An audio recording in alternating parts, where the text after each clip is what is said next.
Castillo, subsecretario de Turismo. Gracias, qué amable. Buenas tardes a todas y a todos. El día de hoy, bueno, pues nos da gusto encontrarnos nuevamente con ustedes.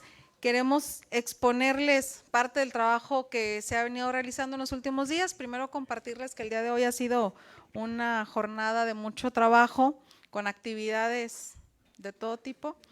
Además de que, como todos los días, como ustedes saben, tuvimos la reunión de la Mesa de Construcción de Paz. También estuvimos en el Congreso del Estado, en el Parlamento Infantil, que ha sido una tradición que ya tiene varios años, justo en el marco de la semana que se hacen los festejos por el Día de la Educadora. Entonces estuvimos con diputadas y diputados de entre 4 y 6 años que nos hicieron planteamientos muy interesantes respecto a la educación que ellos aspiran a recibir en casa desde una perspectiva de comprensión y ser tomados en cuenta y escuchados.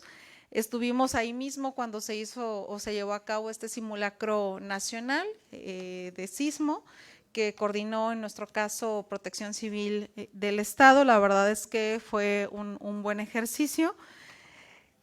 Después estuvimos en una reunión con líderes sociales y empresariales del municipio de Villa de Álvarez. Y bueno, el motivo de la reunión o de la convocatoria del día de hoy es para poderles presentar, tal y como nos comprometimos ya hace algunos días, los resultados del periodo vacacional de Semana Santa y Pascua 2023 desde un punto de vista estrictamente turístico. Para eso nos acompaña el subsecretario Jorge Padilla. Ya el día de ayer, la Mesa de Coordinación Estatal presentó lo relacionado a protección civil, a seguridad respecto al periodo vacacional, y hoy nos vamos a concentrar en la parte turística.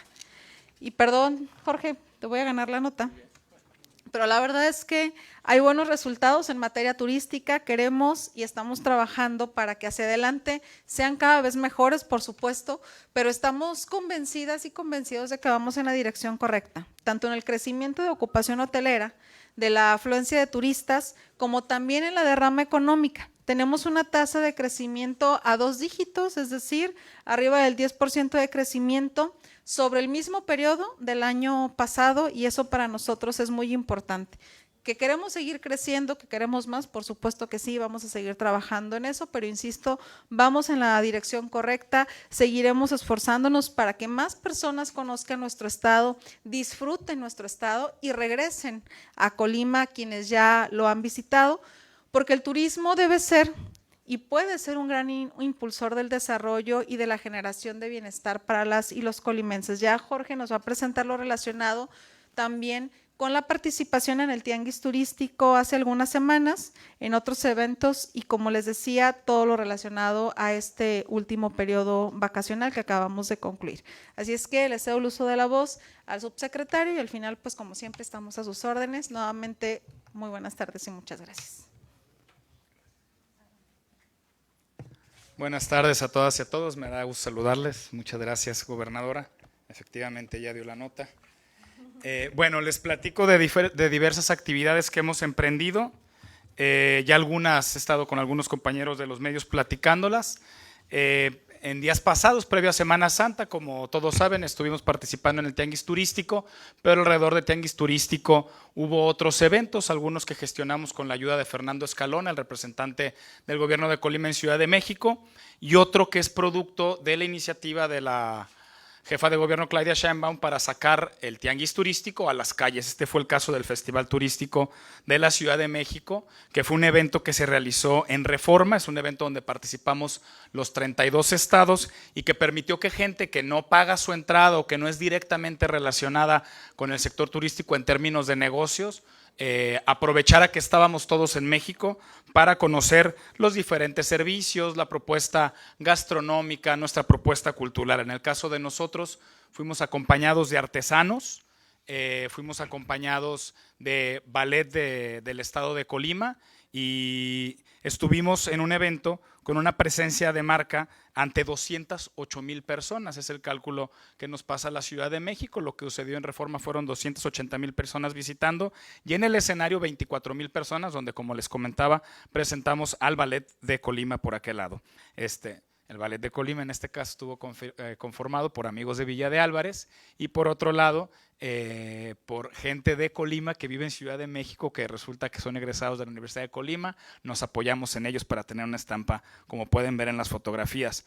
Es importante señalar que los artesanos tuvieron ventas superiores a los 50,000 pesos. Fue un evento donde se vinieron muy contentos. Llevábamos diversas muestras, sombreros, guaraches, ponche, sal, diferentes cosas que se vendieron en este foro y en el que aprovechamos. El otro evento, que es donde nos apoyó Fernando Escalón a gestionar con Xochimilco, fue la Flor Más Bella del Ejido, una presencia de marca en un evento con 350,000 asistentes. La Flor Más Bella del Ejido es el evento más grande de Xochimilco, que es una demarcación que vive de fiesta. Esta es su fiesta más grande, donde pudimos tener ballet, videos, tuvimos una trajinera que realizamos en colaboración con amigos de Ciudad de México, con presencia, insisto, de marca de Colima. Ahí en Xochimilco hubo igual venta de producto y artesanía. Y por último, en lo relacionado a lo que sucedió en Ciudad de México, estuvimos en el Tianguis Turístico. Ya lo platicábamos hace algunos días. Participaron en total 5,770 expositores, más de 1,400 empresas, 90 países y 5 continentes. En lo que correspondió a Colima, donde fuimos acompañados de la iniciativa privada, además del equipo de turismo y fideicomiso, se llevaron a cabo 250 citas de negocios, 20 entrevistas con medios como CNN, Teleurban, SDP, El Economista, La Crónica, Free TV, MBS, Acústica, Heraldo TV, Descubre México, etcétera, etcétera, etcétera. Firmamos convenios con la Secretaría de Turismo de Guanajuato. Particularmente nos interesa muchísimo porque este convenio va ordenado a generar nuestro propio observatorio turístico. El estado de Guanajuato es el primer estado que generó un observatorio turístico. ¿Para qué sirve un observatorio turístico? Para generar estadística, para generar números que sirvan para la mejor toma de decisiones. Este convenio está ordenado a colaborar con el estado de Guanajuato para hacer lo propio. Se hicieron acuerdos varios, entre ellos con Sur de Jalisco. Ya vieron que en la temporada estuvo entrando a Cuyutlán camión directo desde la ciudad de Guadalajara. La buena noticia es que por los resultados obtenidos esta ruta se queda entrando a Cuyutlán. Eso abonó mucho a la cantidad de gente que estuvo visitando este destino de playa. Firmamos convenio con Houston Travel, este convenio acompañado de la iniciativa privada también, acompañado del CENET. Firmamos convenio para participar en septiembre en el Festival Turístico de Houston, un mercado muy importante para el estado de Colima, para todo México, pero en particular para nosotros y para la ciudad de Manzanillo. Tenemos vuelo por temporada directo de Houston a Manzanillo, entonces es un mercado que hay que aprovechar. Logramos tener presencia en las pantallas del aeropuerto, entre otras cosas. Además de reuniones con importantes proveedores y aliados, Price Travel, Best Day, aerolíneas, con quienes tenemos ya propuestas de trabajo y planes que se irán concretando a lo largo del año para favorecer los mejores resultados del estado de Colima. Y bueno, en lo que corresponde a los resultados de Semana Santa y Pascua, primero que nada, ya lo están viendo en pantalla, pero primero que nada me gustaría señalar que estos resultados, los índices que aquí se presentan, son producto de la información que la misma iniciativa nos comparte, la iniciativa privada. Estos resultados son producto de una muestra de los hoteles del estado de Colima, ¿no? Se evalúan 5 municipios que tienen movimiento turístico en las temporadas. Este es un ejercicio que se hace todos los puentes, todas las temporadas. Entonces los resultados aquí presentados son producto, insisto, de esta información que viene de la IP. Y como ya lo decía la gobernadora anticipadamente, obtuvimos un crecimiento del 11,21% en ocupación hotelera, todo esto en relación al 2022, de un 10,43% en derrame económica y un 10,64% en afluencia turística con relación a 2022. Para resumir, en el año 2023 la ocupación hotelera compuesta de las 16 noches correspondientes a Semana Santa y Pascua de todos los destinos turísticos fue del 59,52%. Hubo picos superiores en los días santos, hubo días inferiores en los días que son como de puente entre los fines de semana o entre los días de mayor afluencia, y tuvimos una derrama económica de 340 millones de pesos. El año pasado, en el mismo periodo, tuvimos una derrama económica de 308 millones de pesos. Nos visitaron 77,379 turistas. El año pasado nos visitaron 69,936 turistas en el estado de Colima. pasamos a la siguiente lámina, les platico un poquito cómo estuvo compuesta la campaña de promoción específica para lo que correspondió a Semana Santa y Pascua. Se realizó una campaña digital por Facebook, Instagram, YouTube y Google Ads. Se obtuvieron 15.590.000 impresiones, 11 millones de reproducciones de los diferentes materiales que se publicaron. Fue una campaña orientada a nuestros mercados emisores, a los principales, muy enfocada a Jalisco, particularmente a Guadalajara, también atendiendo Ciudad de México, Tijuana, Aguascalientes, Guanajuato y Michoacán. Y tuvimos 7 millones de interacciones en los diferentes materiales que se publicaron en estas plataformas. Además de la campaña para Semana Santa y Pascua, se realizaron campañas específicas para Zona Norte, una enfocada semanas antes, en febrero, a los festejos charrotaurinos de Villa de Álvarez, que tuvo excelentes resultados, y para la Feria del Ponche, Pan y Café, que es una actividad que, como ustedes saben, se realiza en los días santos y de Pascua en Comala, nuestro pueblo mágico. Agradezco mucho a la gobernadora la voluntad para sumar con estos proyectos de municipios que tienen valores culturales y turísticos muy específicos que abonan a todo el estado de Colima.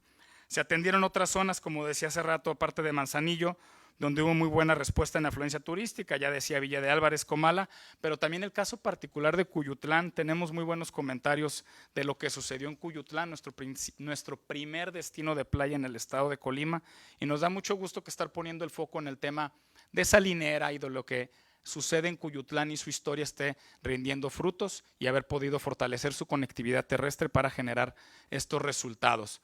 Una muestra de la campaña que estuvo corriendo en diferentes redes sociales, Semana Santa y Pascua, ven a la ciudad de Colima, pero así como esta que dice ven a Ciudad de Colima, había una que decía Colima más cerca de ti, ven a Manzanillo, ven a Comala, etcétera, además de las campañas específicas para las festividades charrotaurinas y la Feria del Ponche, Pan y Café.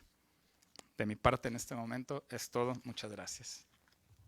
Se abre un espacio para preguntas de los medios de comunicación. Les pedimos levantar la mano para el uso de la voz. Hola, ¿qué tal? Muy buenas tardes. Cristel Noyela de Noticias Manzanillo. Oiga, subsecretario, entrevistamos también a lo que son restauranteros, hoteleros y, bueno, prestadores de servicio que nos dicen que ellos tienen otros datos, que desgraciadamente esta temporada vacacional de Semana Santa pues fue muy atípica y les fue muy mal. No se llegaron a las ocupaciones estimadas y desgraciadamente ellos sintieron también pues esta situación. ¿Se han reunido con ellos y qué opinas de estas pues también declaraciones?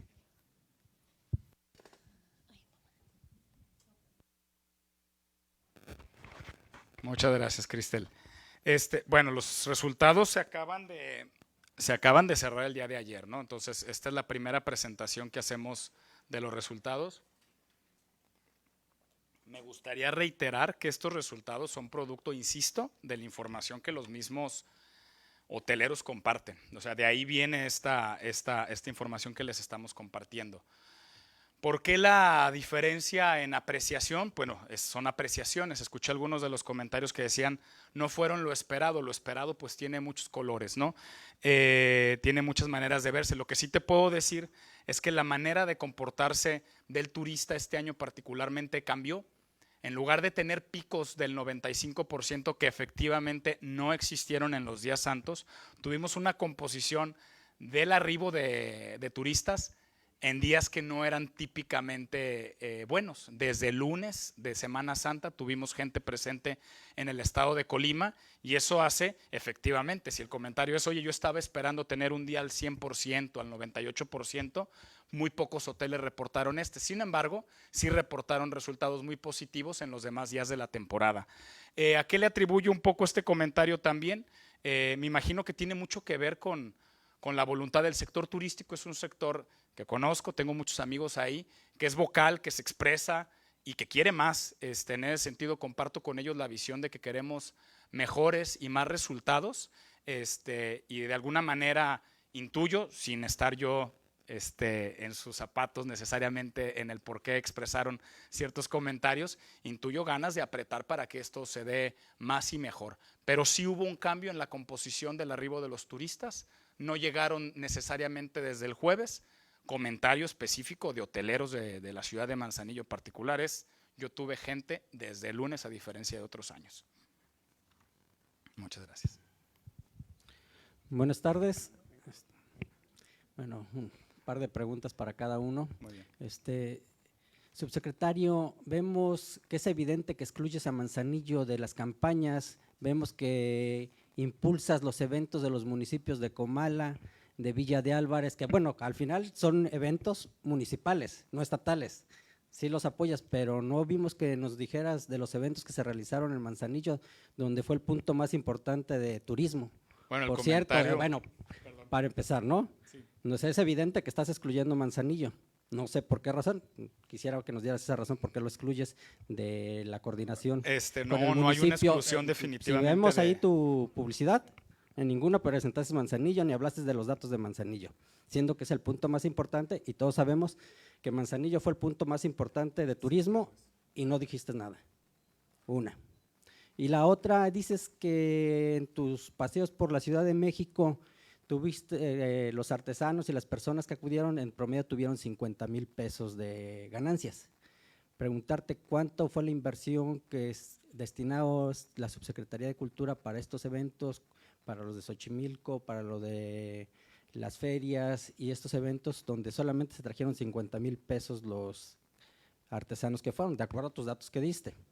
Entonces, por ese lado, ¿no? A ver cuánto se está invirtiendo y cuáles son los resultados, porque al final nos mencionas que en promedio fueron el 59% de ocupación hotelera, que no es para presumir, ¿eh? También. Yo creo que te está haciendo falta mucho ahí y coincido con las declaraciones y le da la razón a los hoteleros, que no tuvo la ocupación esperada y tú les das la razón con un 59% en promedio de los 16 días. Y mi otra pregunta es para la gobernadora. Ya en materia de seguridad, señala que muy temprano y se reunió con la mesa de seguridad. Preguntarle, gobernadora, ¿usted presentó los exámenes de control y confianza? ¿Los tiene aprobados? ¿Y cuántas de las personas que asisten a esa mesa tienen aprobados los exámenes de control y confianza? Porque pues vemos que ya son reuniones bastante abultadas de muchas personas, no solamente de gente de seguridad, sino que asisten otro tipo de personas. Preguntarle si tienen acreditados los exámenes de control y confianza y cuáles son los resultados, iniciando por los de usted o si ya no los están requiriendo ustedes. Bueno, muchas gracias. Aquí hay una imagen. Efectivamente, Manzanillo es nuestro destino más importante, por muchísimo, es nuestro destino ancla. Perdón, me quise adelantar un poco a la respuesta porque me llamó mucho la atención. El reclamo generalmente es que no tomamos en cuenta a la zona norte. Efectivamente, estamos apoyando zona norte, pero definitivamente la campaña y las campañas que hacemos se basan en Manzanillo. Es nuestro principal destino turístico, sin detrimento de los demás destinos turísticos del estado. La tarea que nos deja la gobernadora justamente fue equilibrar los esfuerzos, pero no podemos desatender Manzanillo porque ni siquiera nos conviene. Es nuestra principal oferta turística como estado de Colima. Nuestra principal oferta definitivamente es Manzanillo. El logo de Manzanillo está presente en todos lados. En el tianguis turístico, al contrario, recibí comentarios de por qué no había más logos de Comala o de Colima, que son nuestras otras marcas turísticas. Una parte muy preponderante del stand en Ciudad de México, efectivamente, fue Manzanillo. Entonces, vuelvo a un tema de apreciación. Yo creo que podemos sumar la cantidad de impactos y de imágenes y de todo lo que subimos de Manzanillo, por mucho supera a los demás. Entonces, definitivamente estamos trabajando con la…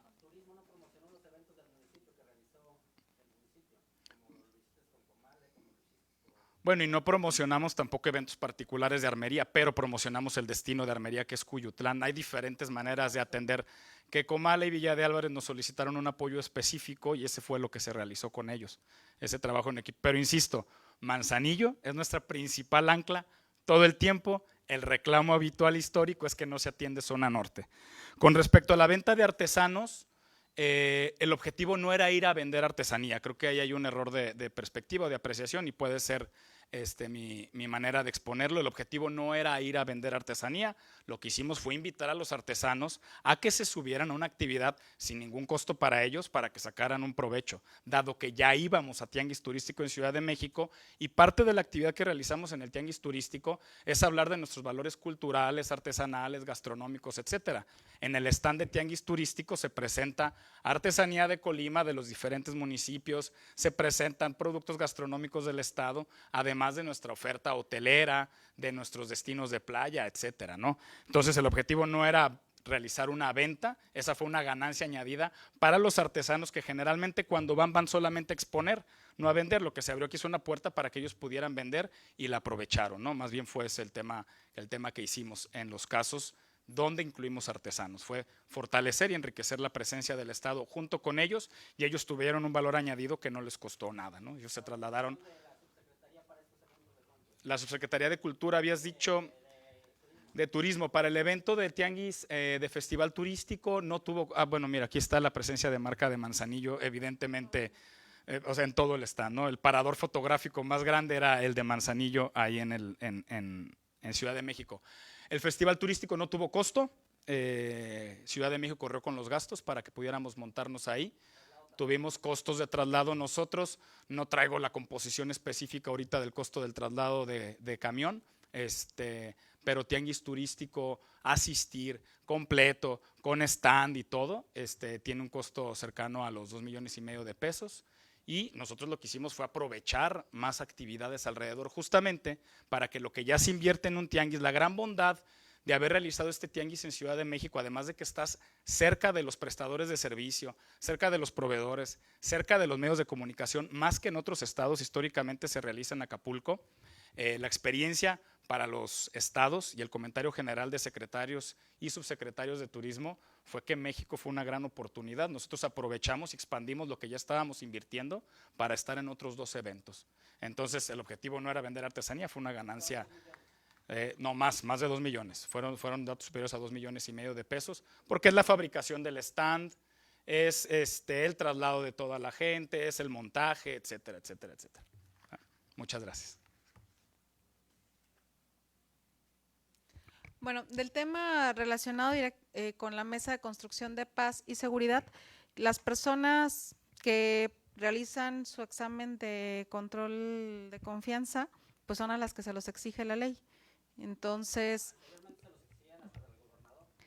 pues a quienes se los exige la ley han presentado sus exámenes de control de confianza. Por ejemplo, no lo tiene seguramente la delegada de programas para el desarrollo, pues porque no se le exige para ser delegada de programas del desarrollo, pero ella ocupa un lugar en la mesa justamente por todo lo que implica los esfuerzos de prevención y de atención desde las causas, ¿no? Y del origen, que es una visión del Gobierno de México que nosotros compartimos. Yo no estoy obligada a presentar exámenes de control de confianza, pero todas las autoridades presentes en esa mesa que necesitan presentar estos exámenes los han presentado, los han acreditado, si no, no estarían ejerciendo las funciones que están ejerciendo. Todos los que están obligados los han presentado y los tienen acreditados. Todos los que los tienen que presentar los han presentado y los tienen acreditados, y esa es información confidencial, pero los tienen acreditados, o sea, están acreditados, ¿no? Y no está llena la mesa de seguridad de, ¿cómo dijiste? No, dijiste de gente que no tenía nada que ver con seguridad, pero lo dijiste con otras palabras. Pero bueno, no está llena de gente que no tenga nada que ver con el tema, al contrario. La Mesa de Construcción de Paz tiene un diseño específico que se determinó desde una política nacional a finales del 2018, desde la toma de protesta del presidente, y la conozco perfectamente porque yo participé desde la primera sesión, primero como delegada de programas para el desarrollo, que cuando arrancó la mesa hacíamos la función también de secretaría técnica, quienes éramos delegados para el desarrollo, que después, por resistencias de los gobiernos estatales de aquel entonces, se determinó nombrar un secretario técnico directamente desde la Secretaría de Seguridad y Protección Ciudadana, y nosotros como delegados ya fungíamos como integrantes en la aplicación de la política pública en materia de bienestar, en esta lógica, insisto, de atender desde la causa.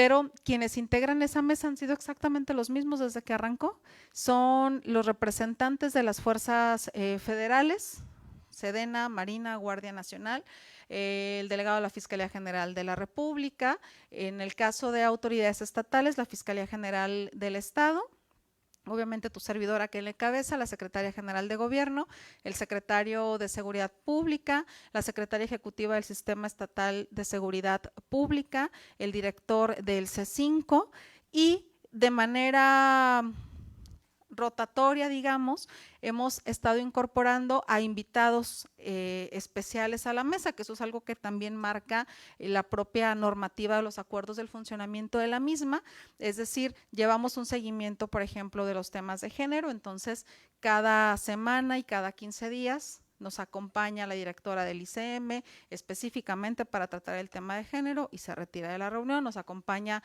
la fiscal especializada en delitos de género, específicamente para hablar de la información y se retira de la reunión.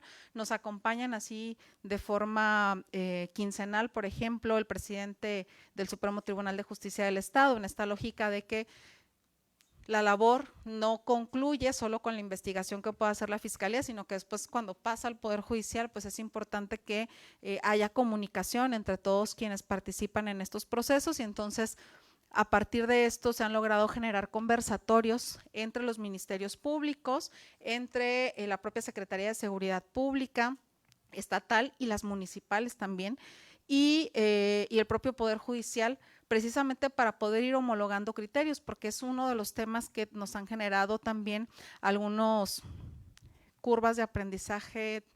Bueno, no es que no son curvas de aprendizaje, que nos han generado algunos procesos complejos, ¿no? Ahí hemos tenido casos.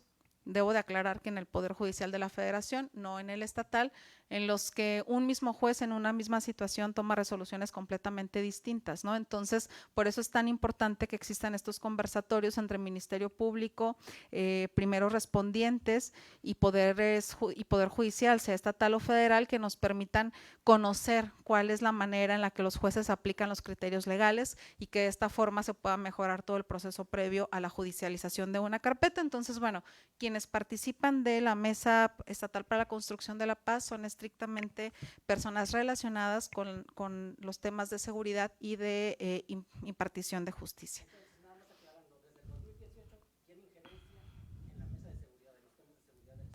En el del 2018 a octubre del 2020, o sea, poco menos de 2 años, yo participé con la presentación de los programas sociales, el número de beneficiados que teníamos, la incidencia económica que eso generaba en el Estado y la distribución de los mismos, la creación de muchos que no existían, como Sembrando Vida, como Jóvenes Construyendo el Futuro, etcétera, y las corporaciones de seguridad brindaban el apoyo a la delegación de programas para el desarrollo justamente para poder hacer llegar estos programas sociales en esta política de prevención desde las causas que genera el Gobierno de México. Ahí mi participación era estrictamente en la implementación de programas sociales, no como alguien que tuviera ni determinaciones ni pudiera incidir en términos generales. Y por otra parte, también decir que la dinámica de la Mesa Estatal para la Construcción de la Paz justamente tiene como objetivo el que todas las autoridades involucradas podamos generar esta participación y entonces se desdobla en 2 mesas regionales. 2 mesas regionales que también tendrían que reunirse todos los días con la presencia de los alcaldes, cosa que desafortunadamente no sucede, en la lógica de que son los principales responsables en atender de manera preventiva el tema de seguridad. Sin embargo, pues bueno, ahí participamos todos, ¿no? Desde municipios, estado y federación. En el tema de turismo, a mí sí me parece importante recalcar que esta inversión de alrededor de 2,5 millones de pesos no la hace el gobierno del estado, sino que se hace con recursos del fideicomiso, que es una decisión que aprueba el propio fideicomiso. El propio fideicomiso es quien determina la importancia de participar en el tianguis turístico y de poder seguir promoviendo el destino a través de un tianguis como el que existe ya y que efectivamente en esta ocasión este tianguis en la Ciudad de México permitió que estos recursos nos permitieran desdoblarnos en otras actividades, porque por ejemplo esta participación con Xochimilco fue a invitación del alcalde de Xochimilco, quien además pues corrió prácticamente con todos los gastos para que pudiera haber la presencia del estado de Colima y digamos, hermanamiento con la alcaldía de Xochimilco, y que la verdad de paso pues nos permitió llegar a 350,000 personas más, a las que pudimos mostrarles lo que significa del mar a la montaña, que yo retomaría también este tema. Manzanillo para nosotros siempre ha sido el producto turístico ancla del estado de Colima, tan es así que en las imágenes que se veían hace rato es al único destino que le creamos marca propia, el que estábamos viendo ahí, que coincide con la marca de Colima del mar a la montaña, que es la marca estatal. Entonces, tan es importante, tan se le ha considerado siempre, que es el único destino turístico que le generamos marca propia desde el gobierno del estado, ¿no? Gobernadora, muy buenas tardes. El día de hoy han dado a conocer que se detuvieron a 3 personas, una mujer, 2 hombres, por un hecho que involucraba el levantón, me parece que es el de un transportista empresario en Manzanillo, pero el mes pasado también se dio a conocer que habían detenido a varias personas con armamento, con droga, y 2 semanas después estaban en libertad. Incluso la detención fue motivo de una nota nacional y demás. Aquí es que entiendo que usted no es el fiscal, pero en esta mesa de seguridad tal vez se aborde el tema. ¿Qué se va a hacer para evitar que esas personas involucradas en el levantón de esos empresarios, y que seguramente tienen otro tipo de delitos, pues también en 15 días nomás entren y salgan como Juan por su casa? Gracias. Y ya de paso, nada más, para no repetir, nada más para ver si tiene fecha de cuándo en Manzanillo arranca la ampliación del libramiento del Naranjo, porque nos tenemos todo el año ahí esperando. Muy bien. Del tema de los detenidos que hubo, bueno, hubo 2 hechos relevantes. Uno fue detenidos que hubo en razón de este empresario que se reportó que había sido privado de la libertad, pero su camioneta tenía un dispositivo de localización que la familia desde el primer momento, porque eso es fundamental cuando se comparte la información desde el primer momento para que se pueda actuar de inmediato, desde el primer momento compartió esa información que permitió rastrear el lugar, llegar al lugar, rescatar a la persona y tener detenidos. También hubo otro suceso en un hotel aquí en la capital del estado, de una extorsión telefónica, ¿no? Un secuestro virtual o extorsión telefónica, que de igual manera con la información que se obtuvo a través de los teléfonos celulares, se pudo llegar al punto en el que estaban las personas recluidas por esta extorsión telefónica, y bueno, se pudo también resolver este tema. De los detenidos que dices en relación al hecho de Manzanillo, pues está viviéndose el proceso de investigación y de vinculación por parte de la propia Fiscalía General del Estado, que después, una vez que se concluye este proceso, se pide o se lleva a la judicialización ya en el Poder Judicial, que esto ya sale de la cancha de la Fiscalía General del Estado, y que obviamente tenemos que integrar a la perfección esta carpeta de investigación. Pero del otro tema, por ejemplo, y sí es importante hacer este señalamiento, que fue una detención muy importante con una cantidad de armamento significativo que ustedes mismos pudieron constatar en las propias fotografías y en las imágenes que se transmitieron a nivel nacional y acá mismo. Es una detención que cae en la arena de la Fiscalía General de la República, no en la de la Fiscalía General del Estado, y que también al mismo tiempo cae en la cancha del Poder Judicial de la Federación y no del Poder Judicial Estatal, y que es este Poder Judicial de la Federación quien al final determina el decretar la libertad a los mismos. La propia Fiscalía General del Estado ha estado solicitando algunos actos más de investigación alrededor de este tema, pero al final del día la investigación propiamente cae en la cancha de la Fiscalía General de la República al tratarse específicamente de delincuencia organizada. El delegado de la Fiscalía General de la República participa de la mesa estatal y ahí precisamente se ha planteado también este tema, algunas otras acciones de investigación que se están llevando a cabo. Y también sabemos que han presentado ya algunas quejas ante el juez que ha tomado determinaciones a criterio de la Fiscalía General de la República no acordes a todas las pruebas que se presentaron en el caso. Entonces también ahí nosotros estamos pendientes dando seguimiento a estas quejas que se han presentado por la resolución de este juez al respecto. Y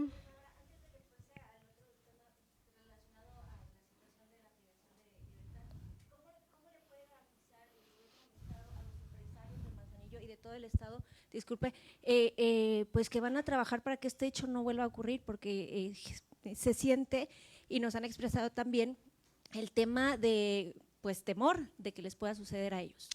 bueno, lo que pasa, espero no cometer ninguna imprudencia con el proceso de investigación.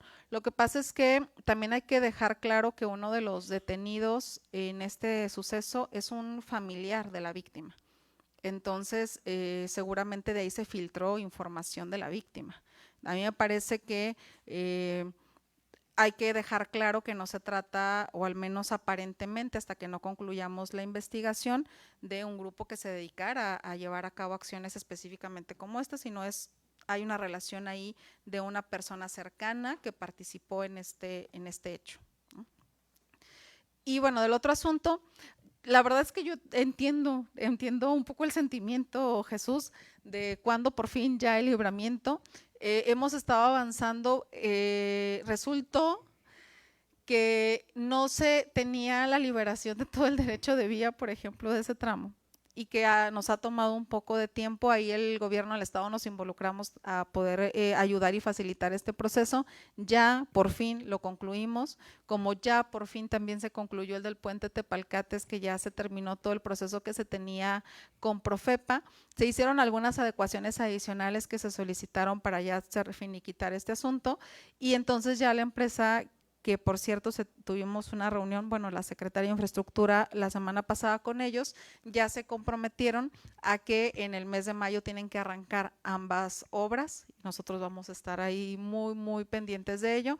Es cierto que se retrasó, pues por estos temas que comento, pero afortunadamente te puedo decir, ya están concluidos estos procesos previos que nos entorpecieron el avanzar más rápido, ¿no? Gobernador, buenas tardes.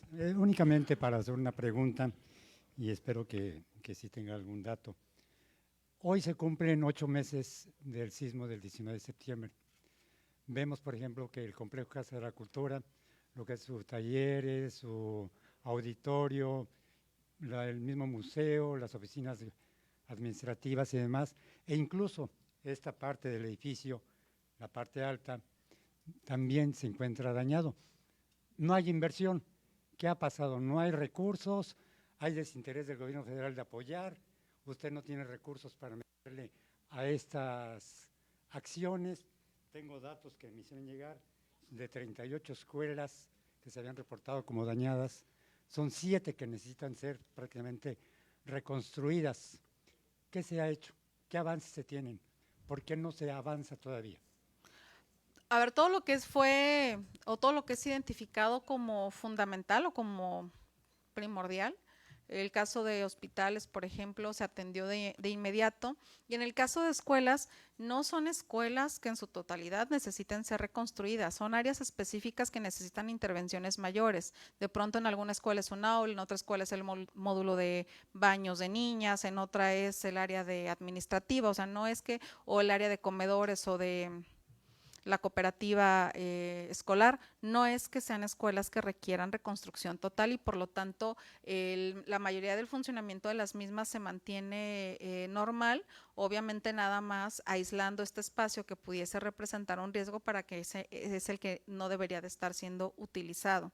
En el caso de las reparaciones, en toda la infraestructura carretera, por ejemplo, se hicieron ya con ese ICT, los puentes y demás. En el caso de algunas reparaciones, por ejemplo, de edificios administrativos que tienen que ver con los seguros, pues seguimos en esos procesos, pero afortunadamente es que se trata también de afectaciones que no son estructurales y que no representan ningún riesgo, que muchas de ellas prácticamente son más estéticas o de resanes que se tienen que hacer, pero que no afectan ni la seguridad de los lugares ni son daños estructurales. Y yo entiendo que pues visualmente no nos sintamos cómodos con que no se hayan hecho estas reparaciones, pero la verdad es que teniendo nosotros un proceso de hacer valer un seguro, no vamos a gastar los recursos de las y los colimenses en algo que sabemos que se va a cobrar, ¿no? Y por otra parte, en el caso de monumentos históricos, ahí sí es un proceso más largo, como es el caso del Palacio del Estado, que necesitamos todas las verificaciones y las validaciones del Instituto Nacional de Antropología e Historia para poder hacer la intervención específicamente con las reglas que marca el INAH. Ahí sí ha sido un proceso más largo, pero tenemos que respetar estos procesos que marca el INAH.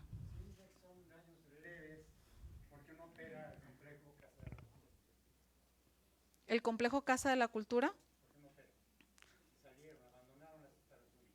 Bueno, lo que yo, como también tenemos daños un poquito más severos en el edificio que ocupaba la oficina del registro civil, y yo insisto, la mayoría de los daños que tenemos en oficinas administrativas son menores. O sea, si hablamos de un complejo de Casa de la Cultura cuando tenemos cientos de edificios, la verdad es que son menores los espacios que tenemos con daños un poco más importantes, y estamos en los procesos de poder hacer valer los seguros. Y mientras tanto que estamos en esos procesos de hacer valer los seguros, se han asignado espacios alternativos para que las personas y los trabajadores puedan desempeñar sus funciones y se pueda seguir dando el servicio que se brinda a la sociedad. Hay solamente uno en Manzanillo que está inoperante, y eso lo determinamos desde el primer momento que se les han ofrecido sede alterna, y en el resto son espacios específicos, es decir, se tiene circulado en uno un aula, y entonces llevamos un aula móvil, se tiene circulado en otro el área de la cooperativa, y entonces improvisamos un espacio específico. Ese espacio… ese pequeño espacio inoperante como tal, para no poner en riesgo la integridad de las niñas y niños, pues sí, ese espacio está inoperante, pero eso no pone inoperante el resto de la escuela. Gobernadora, buenas tardes. Preguntarle respecto al tema de Manzanillo. Hace algunos días vimos el congestionamiento nuevamente de las vialidades por un problema, aunque nunca se ha dado mayores detalles, de algo que tiene que ver en el interior del puerto para la logística de la carga.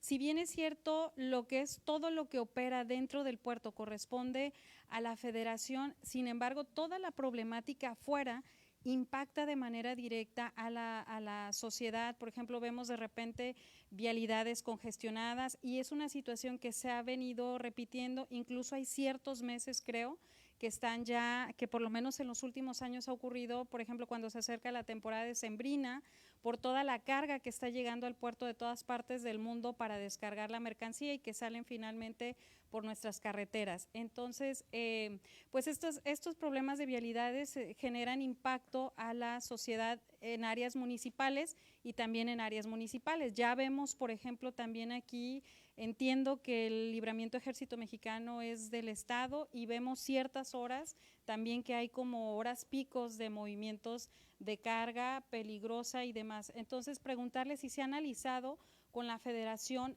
desde Manzanillo qué se puede hacer para mejorar todo esto en lo que atraviesa el estado de Colima, lo que corresponde a la carga del puerto. A ver, específicamente alrededor del puerto sí se generan en algunos momentos estos embotellamientos que tienen que ver con la logística al interior del puerto.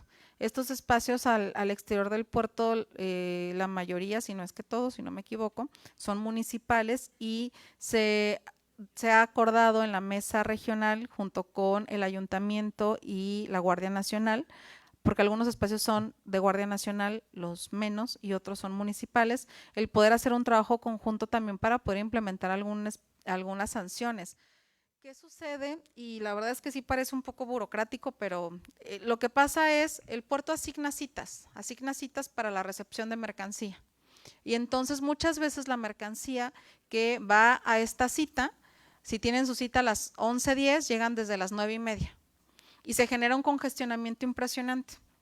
de pronto decían, bueno, la solución es que den menos citas. Pues la solución sería que todo el mundo respetara la cita que tiene establecida, pero se genera un tema ahí de logística en función de los horarios de las citas y de cómo este transporte de carga llega de pronto en horarios distintos. Por eso es que se está generando también un trabajo con el propio ayuntamiento y con la Guardia Nacional, porque a veces lo que hacen es incluso casi utilizar la calle de estacionamiento en lo que se hace hora de su cita. Y entonces ahí sí se han estado ya implementando algunas acciones de infracciones y de multas específicas para buscar que se erradique esta actitud y esta acción de utilizar la calle de estacionamiento cuando están los patios de contenedores hasta donde deberían de permanecer hasta que sea ahora sí el horario de acercarse a su cita al interior del puerto.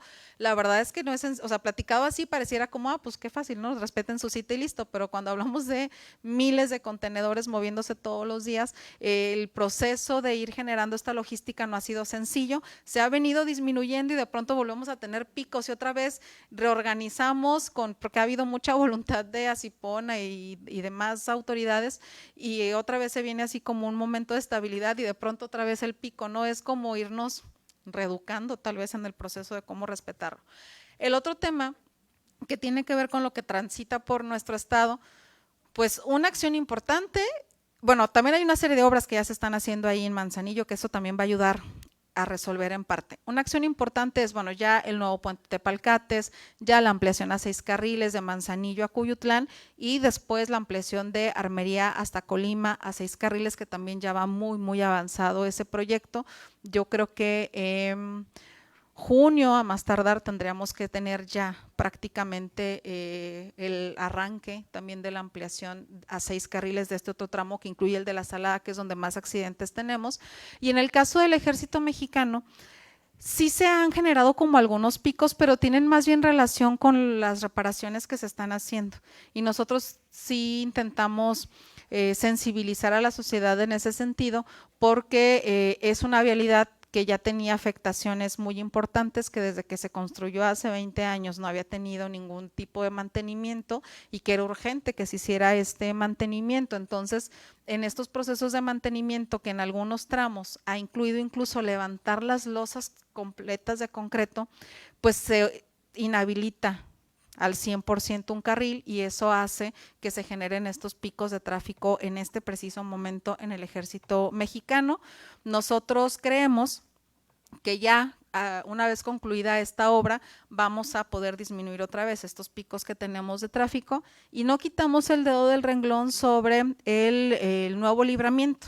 Sin embargo, este nuevo libramiento ya estamos en los últimos detalles de la parte de la revisión técnico-jurídica, que además tendrá ahora que determinarse en una absoluta concordancia con lo que está sucediendo con la ampliación a 6 carriles para poder lograr tener una carretera que permita en el mediano plazo, lo que se lleve en construcción, que pueden ser alrededor de 36 meses, sacar ya la carga de la ciudad.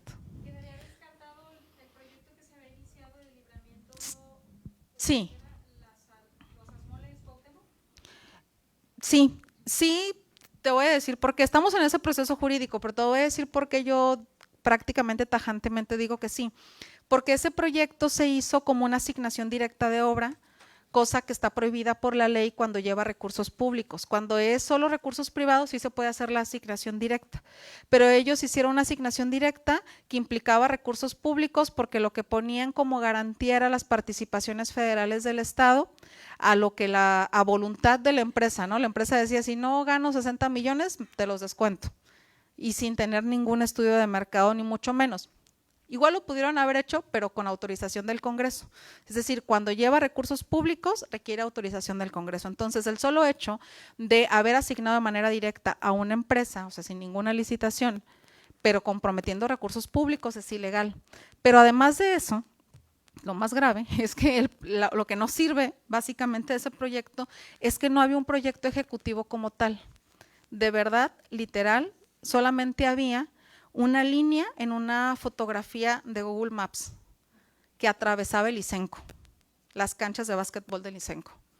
entonces no hubo un levantamiento técnico, topográfico para determinar la ruta. Entonces sí, ese proyecto, pues sí no, o sea, no va a pasar por el medio del ICENCO.